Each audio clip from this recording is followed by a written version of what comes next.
شكرا كابتن علي ماهر. فوز بطلوع الروح، ولما تريزيجيه كان نجم المباراة طلعوه.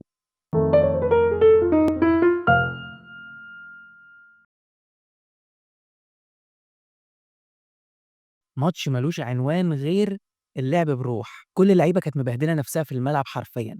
مفيش أداء، مفيش جمال، بس في معافرة، في محاولة. وده طبعا كان بيطلع من اللعيبة أخطاء كتير، لأن التركيز كله كان في المجهود البدني أكتر من الناحية الفنية واللمسة الأخيرة. لكن عايز أقول إن سبب رئيسي في النتيجة اللي أنت شفتها في الماتش ده هو علي ماهر، بلا منازع.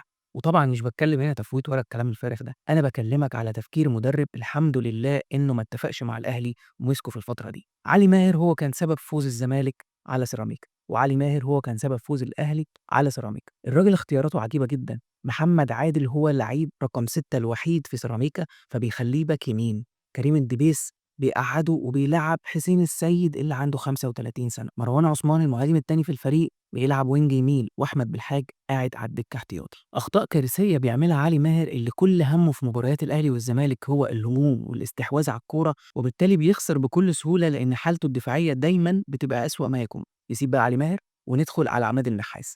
اول مباراه لتريزيجيه بيقدمها بالشكل الامثل وتقريبا كل قراراته في الماتش كانت صح، عماد النحاس بيقرر يخرجه في الدقيقه 71 والنتيجه لسه 1-0 ومش مضمون. كابتن عماد برضو من اقرب الحاجات اللي شفتها له ان ياسين مرعي بقى الاختيار رقم 5 عنده في الدفاع، وبقى مقدم عليه كل اللعيبه حتى ياسر ابراهيم اللي لسه راجع من الاصابه طازه. طب ياسين مرعي عنده ميزه بس عن الخمسه ممكن كنت تستفيد بيها، وهو بقى له ماتشين راجع من الاصابه مش لسه جاي. الميزه دي هي ان الراجل بيلعب بدماغه كويس، واحنا ما استفدناش بالكور الثابته من اول الموسم تقريبا غير في وجود الراجل ده. الحاجه الثانيه الاغرب، لازال شريف هو المهاجم الاساسي مع الكابتن عماد، وشريف تقريبا ما عندوش غير واحده بس بياخدها فيرست تايم، وما بتشوفش منه حاجه تانية طول المباراه. مش بس شريف هو المهاجم الاساسي، لا ده جراديشار تقريبا بقى المهاجم رقم 3 عند الكابتن عماد. يعني احنا بنشوف طاهر بيكمل شويه يلعب مهاجم، واخيرا جراديشار بينزل في الاخر. طب الراجل ده يا جماعه لما جه اول 4 5 ماتشات ووسام مصاب كان مدغدغ الدنيا، بيسجل وبيصنع.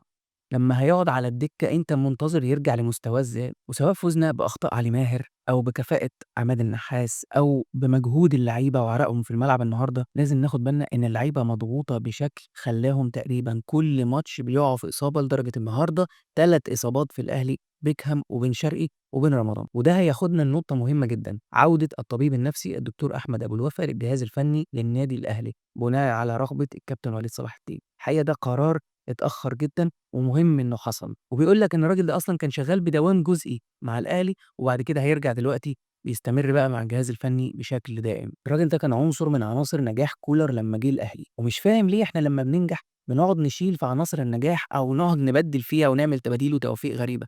ما الدنيا كانت ماشية كويس، بنستغنى عنها ليه؟ أنت لما تشوف أسامي كبيرة زي اللي في الأهلي بيعانوا من الضغط العصبي وبيعملوا مجهود بدني نصه بيروح في الهوا، لازم تعرف ان الطبيب النفسي له دور مهم جدا. اذا كانت لعيبه بالاسامي دي بتعاني من الضغط، امال لو كان عندك لعيبه اصغر ولا اقل خبره كنت هتعمل ايه؟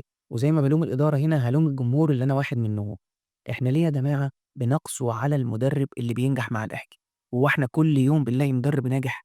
شوف الاهلي حاليا بيدور في السيفيهات على مدرب كويس ومش لاقي، وكان عندك واحد زي كولر كان ناجح ومكسر الدنيا. انا مش بقول لك هو احنا ليه مشينا كولر والمفروض كان يقعد وزعلان عليه، انا بكلمك في نقطه مهمه جدا: مدرب حقق نسبة نجاح معاك 100%، الموسم التاني حقق تقريبا نسبة نجاح 90%، الموسم التالت نجح معاك بنسبة 60 70 وما كملش الموسم عشان تقيم هو النجاح كان قد ايه. ده غير ان انت كل سنه بتشيل منه عناصر من الجهاز الفني، ويا بتحط غيرها يا ما بتحطش اصلا. ازاي منتظر نفس نتيجه النجاح؟ والاداره عندها جزء عاطفي شبه الجمهور شويه، انه لما المدرب بيخفق في سنه لا ممكن تفكر بسهوله جدا انها تمشيه. هتقولي لا، عقليه كل اهلاوي ان الاهلي دايما بيكسب. هقول لك ده كلام صحيح، ولكن الكورة مكسب وخسارة ولازم هتخسر. فمش معنى كده انك لما تخسر تهد المعبد وتبدأ من اول وجديد. ليه؟ لان ببساطة انت مش هتلاقي مدرب كويس بسهولة، وهتقع في مدربين كده نص كم زي اللي بيعدوا في السكة ومش عايزين نقول اسامي. يا عم ده احنا وصل بينا الحال ان هما بيقولوا لك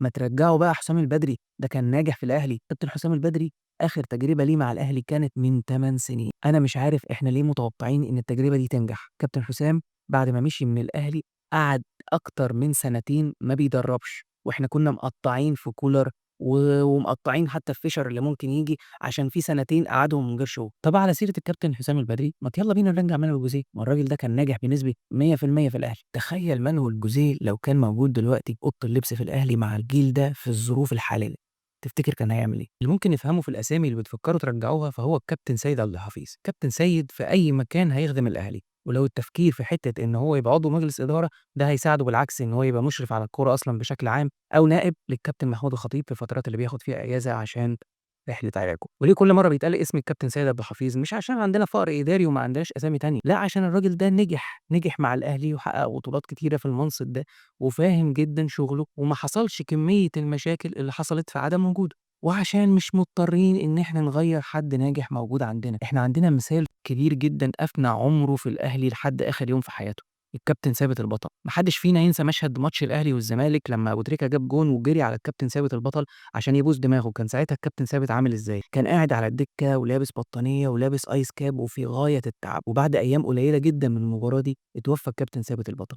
يعني الراجل لنجاحه كان موجود دايمًا في الجهاز الفني لنادي الأهلي، وحتى لو حصل تغيير كان بيرجع بشكل عادي جدًا وبيأدي دوره، ولحد آخر لحظة كان الراجل عامل قيمة كبيرة جدًا لمنصب مدير الكورة. القيمة دي حسينا إنها مستمرة مع الكابتن سيد عبد الحفيظ، وبالتالي طول ما عندك عنصر ناجح أنت مش مضطر تغيّره طالما العنصر ده أصلًا عايز يكمّل معاك ويحقق نجاحات جديدة. على جانب آخر صحيفة لوكيب بتقول إن المنتخب الأسباني بيهدد بعدم المشاركة في كأس العالم 2026 لو استمر المنتخب الإسرائيلي في المشاركة في التصفيات وفي البطولات والمنافسات الأوروبية. الحقيقة الموقف ده بيطلع من منتخب أسبانيا أحد الفرق أو أحد المنتخبات اللي بتنافس على بطولة كأس العالم نفسها، واللي حققوها من 15 سنة، يعني الناس متعطشة جدًا لتحقيق بطولة جديدة، رغم كده عندهم الاستعداد للتضحية بكل ده عشان موقف إنساني مشرف قرروا ياخدوه. نتمنى إن كل المنتخبات العربية اللي دايمًا مشاركاتهم بتبقى شرفية ونادرًا ما بيكون في إنجاز بيتحقق، نتمنى المرة دي إن على الأقل يكون ليهم موقف مشرف بجد.